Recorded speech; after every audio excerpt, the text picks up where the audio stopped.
ಅಯ್ಯಪ್ಪ ಮಾಲೆ ಧರಿಸಿ ದರ್ಗಾಗೆ ಭೇಟಿ, ವಿವಾದದ ಸುಳಿಯಲ್ಲಿ ಸಿಲುಕಿರೋ ರಾಮ್ ಚರಣ್ ಪತ್ನಿ ಹೇಳಿದ್ದೇನು?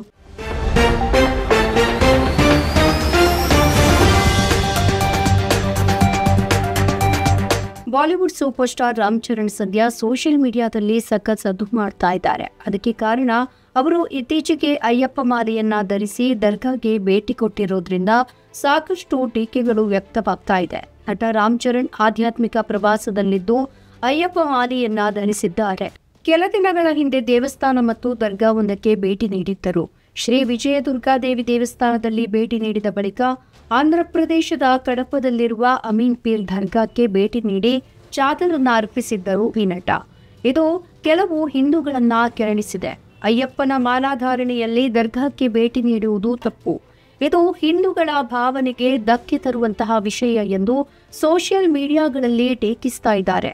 ಅವರಿಗೆ ಇಷ್ಟ ಇದ್ರೆ ಬೇರೆ ಸಮಯದಲ್ಲಿ ಬೇಕಾದ್ರೆ ದರ್ಗಾಕ್ಕೆ ಭೇಟಿ ನೀಡಬಹುದಿತ್ತು. ಆದರೆ ಅಯ್ಯಪ್ಪನ ಮಾಲಾಧಾರಣೆಯಲ್ಲಿ ಭೇಟಿ ನೀಡಿದ್ದು ಸರಿಯಲ್ಲ ಎನ್ನುವಂತಹ ವಾದವನ್ನ ಕೆಲವರು ಮಾಡ್ತಾ ಇದ್ದಾರೆ.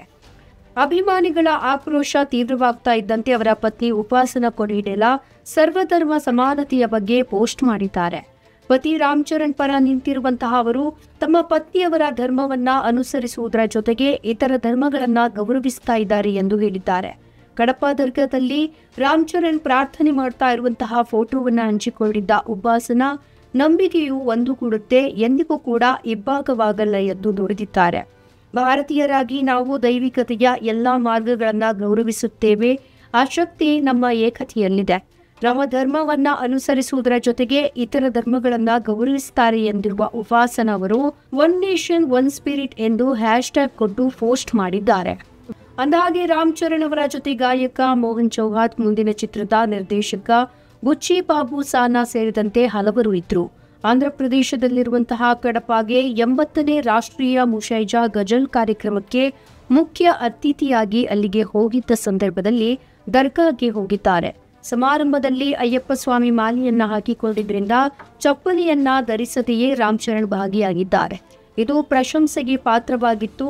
ಆದರೆ ಕೊನೆಗೆ ದರ್ಗಾಕ್ಕೆ ಹೋದಂತಹ ಸಂದರ್ಭದಲ್ಲಿ ಹೂವಿನಿಂದ ಮಾಡಿದ ಚದರ್ನನ್ನ ಅರ್ಪಿಸಿ ಪ್ರಾರ್ಥನೆ ಸಲ್ಲಿಸಿದ ವಿರುದ್ಧ ಟೀಕೆಗಳು ಕೇಳಿ ಬರ್ತಾ ಇದೆ. ನಮ್ಮ ಈ ವಿಡಿಯೋ ನಿಮಗೆ ಇಷ್ಟ ಆದಲ್ಲಿ ಲೈಕ್ ಮಾಡಿ, ಶೇರ್ ಮಾಡಿ, ಕಮೆಂಟ್ ಮಾಡಿ ಮತ್ತೆ ಸಬ್ಸ್ಕ್ರೈಬ್ ಮಾಡಿ.